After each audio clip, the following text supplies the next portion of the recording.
Okay, तो आज से हम नेक्स्ट 20 डेज में सारा सब कुछ कवर करने वाले हैं।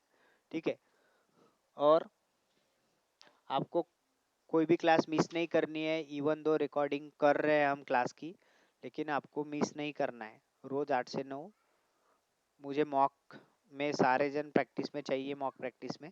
और हमारा 3-4 महीने क्लास नहीं चलने वाला है, तो 20 दिन तो दे ही सकते हो।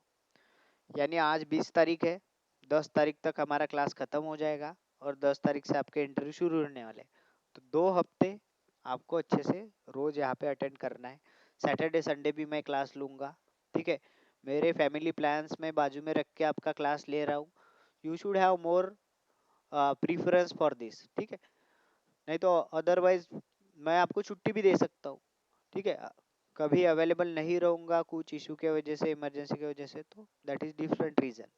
बट मैं सैटरडे संडे भी क्लास ट्राई करूँगा। ठीक है, तो ये नोट्स मैं शेयर कर दूंगा आपके साथ ग्रुप पर। स्क्रीन शेयर है, ठीक है। तो देखो, यूएस में और इंडिया में हर insurance company different different type के इंश्योरेंसेस के प्लान सेल करते हैं। Right, they it is their product. जैसे LIC है हमारे यहाँ पे, बजाज अलायंस है, यूनाइटेड है। ठीक है, ये सारे कंपनीज क्या करते हैं, they are having different products. यानी health care related services cover करने के लिए उनके पास डिफरेंट प्लान रहेगा। अगर आपको कुछ ट्रैवलिंग इंश्योरेंस चाहिए, या फिर आपको वहाँ पे ऑटो इंश्योरेंस चाहिए, जैसे हम कार बाइक लेते हैं तो वहाँ पे auto insurance is the mandatory thing, we already know. ठीक है, आप कोई ट्रैवल कर रहे हो, ट्रेन टिकट ले रहे हो या फिर फ्लाइट का टिकट लेते हो, तो वहाँ पे भी इंश्योरेंस के चार्जेस वहाँ पे इंक्लूड रहते हैं टिकट में। तो आपको इंश्योरेंस कंपनी की तरफ से तुरंत मैसेज आ जाएगा। ठीक है, जनरल इंश्योरेंसेस रहते हैं जहाँ पे हम एज अ इन्वेस्टमेंट करके वहाँ पे हमारे आ, जहाँ पे हमें टैक्स नहीं लगेगा, and after some period will get a bulk amount. जो भी हमारा 10 साल 15 साल का जो भी इंश्योरेंस है, मल्टीपल प्लान्स आर देयर। तो same insurance company can sell different kind of plans according to the people requirement. तो वहाँ पे भी यूएस में भी वैसे ही है। वहाँ पे 200-300 इंश्योरेंस कंपनीज है हर स्टेट में, and they are selling this kind of plans. तो हम एज अ एआर कॉलर किसके लिए हम काम करने वाले हैं, हम हम जो भी कंपनी में काम करने जा रहे हैं, फॉर एग्जांपल विप्रो में जाएंगे, या फिर कोई भी जहाँ पे हेल्थ केयर के प्रोजेक्ट रहेंगे, एज अ एआर कॉलर वहाँ पे ओपनिंग रहेगी।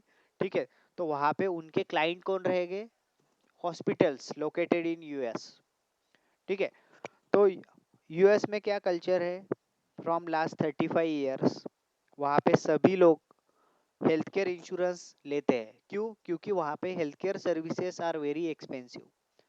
अगर आपको एग्जांपल देना है मुझे, तो सिर्फ रूट कैनल भी करना है फॉर सिंगल टूथ। ठीक है, एक सिंगल अकेले दांत का अगर रूट कैनल भी करना है, तो the charges for that is $2,000 to $3,000। अगर $2,000 भी बोलेंगे तो इंडियन रुपीज में 1.5 लाख रुपए होते हैं। तो यू कैन अंडरस्टैंड कि, यानी इमेजिन कर सकते हो कि कितना एक्सपेंसिव है वहाँ पे। इंडिया में हमारा 5-6 हज़ार रुपये में हो जाता है, मैक्सिमम 10,000 में हो जाता है, लेकिन वहाँ पे 1.5 लाख रुपए लग रहे हैं। Right, convert into the dollar $2,000 लग रहे हैं। ठीक है, अगर इंश्योरेंस नहीं है, they have to pay from their pocket. ठीक है, तो इसी के वजह से वहाँ पे सारे ही 95% लोगों के पास इंश्योरेंस है। मे बी उन्होंने बाय किया हुआ इंश्योरेंस है, मे बी उनको उनके एम्प्लॉयर की तरफ से मिला है, मे बी उनके गवर्नमेंट ने प्रोवाइड किया है। 40% of total population is covered under government insurance, लेकिन उसके लिए एलिजिबिलिटी क्राइटेरिया है, सबको नहीं मिलता है वो इंश्योरेंस। 65 ईयर एज के ऊपर वालों को सबको मिलता है, कोई बिलो पॉवर्टी लेवल है उनको भी मिलता है।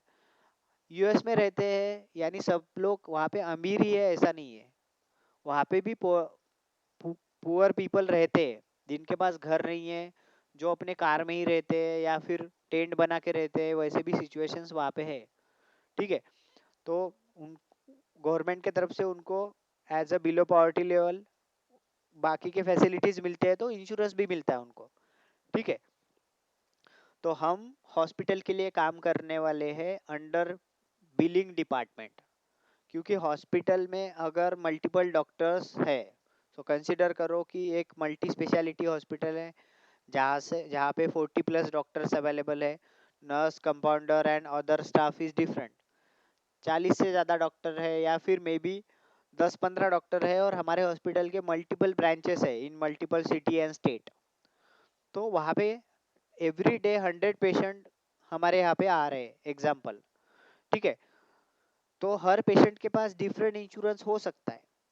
ठीक है, और इंडिया में कैसा पिक्चर है, अगर आपके पास हेल्थ केयर इंश्योरेंस है which is covering your medical bills, ठीक है, तो आपको एक लिस्ट ऑफ हॉस्पिटल मिलेगी, एंड आपको वो हॉस्पिटल में अगर आप जाओगे, then you can take a cashless policy. वहाँ पे आप इंश्योरेंस आईडी कार्ड दिखाकर सर्विसेज ले सकते हो, you don't have to pay anything. लेकिन यूएस में क्या है, either your either the hospital is tie up with your insurance or not, it is 100% hospital responsibility to deal with patients insurance company।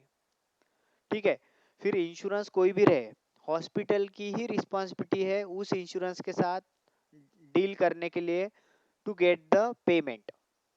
ठीक है, अगर वो सर्विसेज उस patient के इंश्योरेंस में कवर होंगे, तो हॉस्पिटल ही उस इंश्योरेंस को क्लेम फॉर्म भेजेगा, एंड उसके बाद पेमेंट वहाँ से हॉस्पिटल को मिलेगा। ठीक है, वहाँ पे पेशेंट बीच में पेशेंट की जिम्मेदारी खत्म हो जाती है, बस इंश्योरेंस आईडी कार्ड उनको सबमिट करना है, जो कि एक्टिव इंश्योरेंस है और जिसमें सारे सर्विसेज जो भी सर्विसेज लिए वो कवर हो रहे हैं। ठीक है, लेकिन इंडिया में वैसा नहीं है। अगर कोई आप डिफरेंट हॉस्पिटल में जा रहे हो जो कि लिस्टेड नहीं है, then we have to pay from our pocket, you have to take those bills, you have to submit that personally to the insurance company, then you will get a reimbursement after 1 month 2 month। ठीक है, लेकिन वहाँ पे वैसा नहीं है।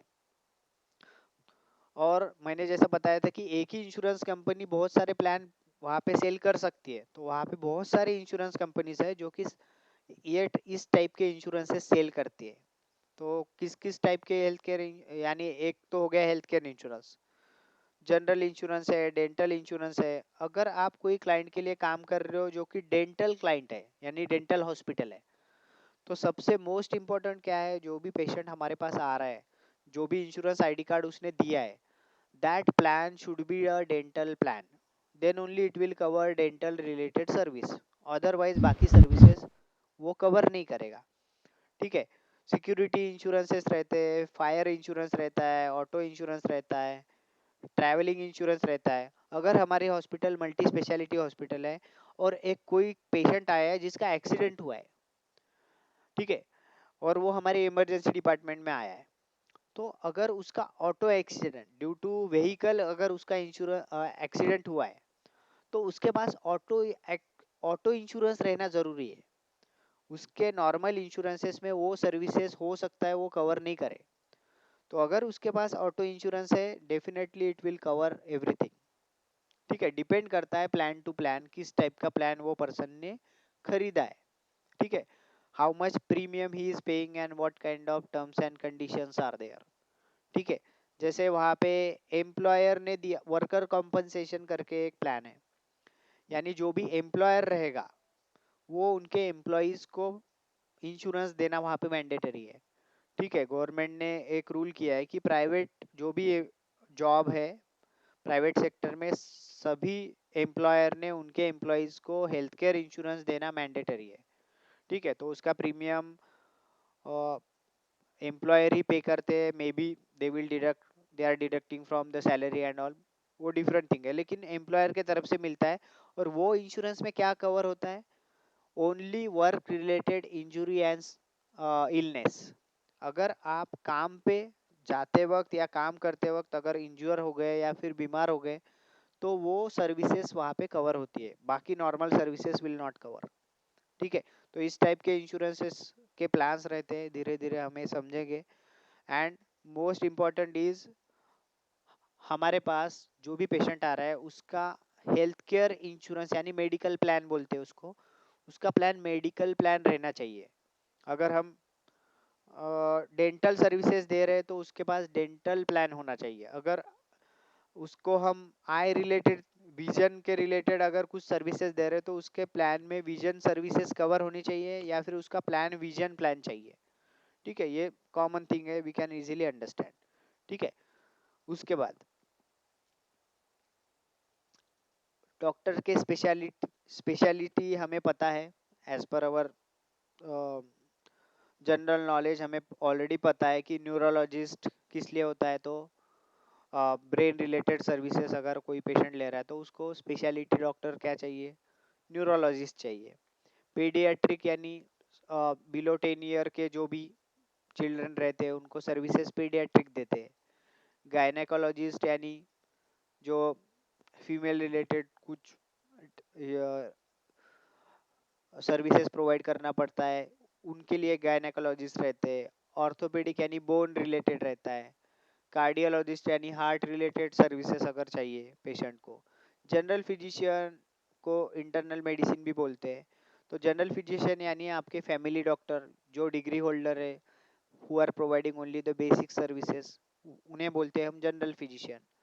Dentist हमें already पता है। एनेस्थीसियोलॉजिस्ट, तो बड़े बड़े जो सर्जरी होते हैं, like more than half an hour surgery अगर कोई है तो वहाँ पे एनेस्थीसिया दिया जाता है। तो एनेस्थीसियोलॉजिस्ट इज द स्पेशलिटी, उनको पता रहता है कि कौन से सर्जरी को according to the patient age and condition वहाँ पे कितना एनेस्थीसिया देना चाहिए। ठीक है, तो वो वहाँ पे अवेलेबल रहते हैं हमेशा ड्यूरिंग सर्जरी। ठीक है, तो हमें अभी पता नहीं है कि हम कौन से स्पेशलिटी के लिए काम करने जा रहे हैं या फिर मल्टी स्पेशलिटी हॉस्पिटल में काम करने जा रहे हैं। ठीक है, लेकिन वर्किंग स्टाइल सेम रहेगी। पेशेंट हमारे हॉस्पिटल में आएगा, सर्विस लेगा, उसका क्लेम फॉर्म जनरेट होगा, we will send that claim form to insurance company.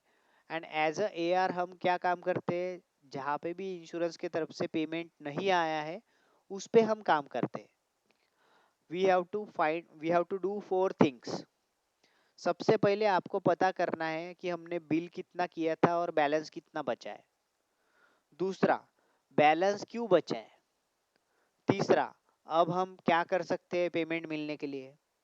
और चौथा, we have to take the accurate action so that doctor will get the payment and we have to enter our comment, हमें notes डालना पड़ेगा।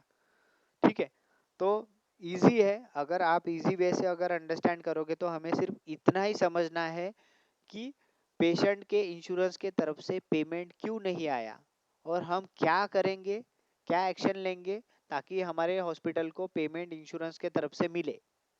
बस इतना ही काम है, ज़्यादा कॉम्प्लिकेटेड नहीं है। ठीक है, लेकिन हमें फॉर एग्जांपल अगर आपको कार सीखनी है, ड्राइविंग, तो सबसे पहले आपको इंस्ट्रक्शन दिए जाते हैं। आप ड्राइविंग सीखने जाओ तो आपको पता चलेगा कि स्टार्टिंग में 1-2 दिन आपको सिर्फ बाजू में बिठा के वो घुमाएंगे और आपको बताएंगे कि ब्रेक कैसा यूज करना है, एक्सेलेटर कैसा यूज करना है, स्टीयरिंग कितना घुमाना है, बैलेंसिंग कैसी करनी है, पीछे कितना देखना है, और बाकी के भी रूल्स वगैरह वो आपको बताएंगे। उसके बाद ही आपको प्रैक्टिस करने देंगे। वैसे ही यहाँ पे आपको बेसिक थिंग्स आपको पहले अंडरस्टैंड करनी है। ठीक है, क्योंकि ये फील्ड में हम नए हैं, हमें ज़्यादा कुछ पता नहीं है। जैसा बैंकिंग डोमेन बहुत बड़ा है, एज अ एंड यूजर हमें सिर्फ withdraw money, deposit money, apply loan, transfer money, ये सारे बेसिक जो फंक्शंस हम ऑपरेशंस करते हैं वो हमें पता है। बट जो बैंक में काम करते हैं उनको बहुत ज़्यादा नॉलेज रहता है और वो कॉम्प्लिकेटेड थिंग्स हैंडल करते हैं। वैसे ही यहाँ पे हम हॉस्पिटल के लिए काम कर रहे हैं एज अ बिलिंग डिपार्टमेंट। सो धीरे धीरे हम इस 20 दिन में सब कुछ पढ़ने वाले हैं। ठीक है, और इसके बाहर कुछ नहीं रहेगा। और आप ज्वाइन करने के बाद विद इन ए 6 मंथ आप सारा काम सीखने वाले हो। ठीक है, और इसके बाहर कुछ इंटरव्यूअर भी आपको पूछेगा नहीं। 10 में से 9 क्वेश्चन के आंसर आपके पास ऑलरेडी रहेंगे। बस प्रॉब्लम क्या है, हमें टाइम पे याद आना चाहिए कि हमें वहाँ पे बोलना क्या है, और वो आप मॉक प्रैक्टिस करोगे तो आप 100% बोल पाओगे। ठीक है, अब हम क्या प्रेजेंट कर रहे हैं यहाँ पे as a billing department, for whom, for individual doctor, clinic और maybe for the hospital. ठीक है, तो यहाँ पे जब भी हमारे पास हॉस्पिटल में पेशेंट आएगा और हम उसे अगर सर्विसेज प्रोवाइड कर रहे हैं तो उसका एक बिल जनरेट होगा। आप जनरली कई इंडिया में भी सोचते हो कि आपके फैमिली मेम्बर या फ्रेंड कोई भी इन केस कभी भी हॉस्पिटल में किसी वजह से गए होंगे, तो स्टार्टिंग में क्या होता है, अगर सीरियस कंडीशन है तो जाने के बाद क्या करना पड़ेगा, एक फॉर्म फिल करना पड़ता है। Just 1 second.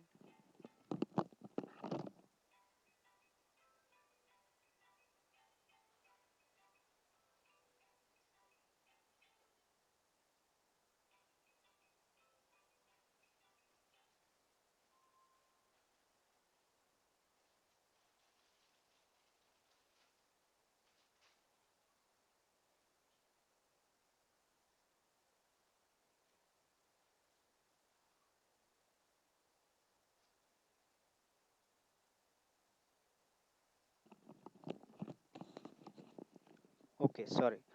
तो जाने के बाद क्या करना पड़ता है, हमें फॉर्म फिल करना पड़ता है वहाँ पे। फिर हमको अगर हमारे पेशेंट अगर हॉस्पिटल में 1 वीक के लिए है तो लास्ट में हमें एक साथ पूरा बिल दिया जाता है, जिसमें doctor fees, laboratory charges, X ray charges, room charges, ठीक है, आईसीयू चार्जेस, वो सब कुछ मिक्स बिल हमें एक साथ दिया जाता है।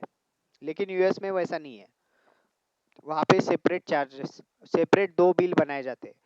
हॉस्पिटल चार्जेस अलग रहता है, डॉक्टर की फीस अलग रहती है, उसके चार्जेस अलग रहते हैं। ठीक है, तो उसके दो बिल बनेंगे। ऑल ओवर यूएस दो ही क्लेम फॉर्म यूज किए जाते हैं। जैसा यहाँ पे कैसा हर इंश्योरेंस कंपनी खुद का क्लेम फॉर्म करती है और हमें उस इंश्योरेंस का क्लेम फॉर्म फॉलो करना पड़ता है, लेकिन यूएस में उनके गवर्नमेंट ने जो क्लेम फॉर्म जनरेट किया है, क्रिएट किया है, every insurance company and doctor have to follow the same claim form. ठीक है, तो यहाँ पे हॉस्पिटल चार्जेस के लिए UB04 है, वो ऐसा दिखता है। ठीक है, तो आप कोई भी सॉफ्टवेयर अगर हैंडल कर रहे हो और अगर आप हॉस्पिटल बिलिंग के लिए जाते हो तो दिस काइंड ऑफ फॉर्म आप वहाँ पे देखोगे ज्वाइन करने के बाद। अगर आप फिजिशियन बिलिंग के लिए ज्वाइन करते हो, यानी डॉक्टर्स चार्जेस के लिए अगर ज्वाइन कर रहे हो आप, तो वहाँ पे CMS 1500 रहेगा। एंड मैक्सिमम टाइम हमें ओपनिंग फिजिशियन बिलिंग के लिए ही मिलती है, हॉस्पिटल बिलिंग के प्रोसेस थोड़े कम है। ठीक है, क्योंकि वहाँ पे चार्जेस बहुत ज़्यादा रहते हैं और client they don't want to take any risk with high bills. ठीक है, तो फिजिशियन चार्जेस के लिए CMS 1500 फॉर्म रहेगा, ये ऐसा दिखेगा। और हॉस्पिटल बिल के लिए अभी हमने देखा था। ठीक है, तो ये बिल इन द यानी क्लेम फॉर्म हम ये भेजेंगे इंश्योरेंस को। It is nothing but the bill whatever services we have provided to the patient, और वो प्रोसेस होगा इंश्योरेंस के तरफ से, और वहाँ पे फिर प्रोसेस होने के बाद वो रिसिप्ट हमें भेजेंगे। उसको बोलते हैं हम EOB या फिर एक्सप्लेनेशन ऑफ बेनिफिट्स बोलते हैं। तो those things will continue tomorrow. तो टिल नाउ हमने सिर्फ आज इंट्रोडक्शन देखा है कि हम एग्जैक्टली exactly काम क्या करने वाले हैं और यहाँ पे हमारा स्कोप क्या है वर्क का। ठीक है, तो एक डायग्राम दिखा देता हूँ मैं आपको। आरती, एक सेकंड।